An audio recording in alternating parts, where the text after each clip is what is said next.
12টা বেজে গেছে, ফোন মন বন্ধ করে সব এবার সাইডে রেখে দেবো। এবার পড়াশোনা করবো আমি। কাল সকাল 10টায় পরীক্ষা, এখন থেকে যদি 9টা অবধি সকাল টানা পড়ি তাহলে ক ঘন্টা? 1টা 2টো 9টা, 9 ঘন্টা সব কমপ্লিট হয়ে যাবে আমার। প্রতিরূপ হিসাবে তুলে ধরা হয়েছে। প্রতিরূপ পটি কেন বাজছে? কিন্তু পটিতে যাবই না, হারিস না। কিন্তু ভারতে শীতকালে পড়াশোনার পটি আমার দুটোই অপছন্দ। এবার ফ্রেশ ভাবে শুরু করতে হবে। পটি করেছি, একটুখানি জল খেয়ে নিই, ফ্রেশ ভাবে শুরু করবার পর।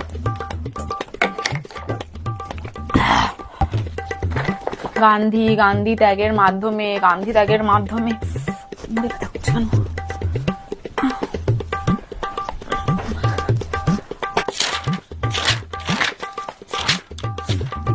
এত কোশ্চেন পড়ার টাইম নেই।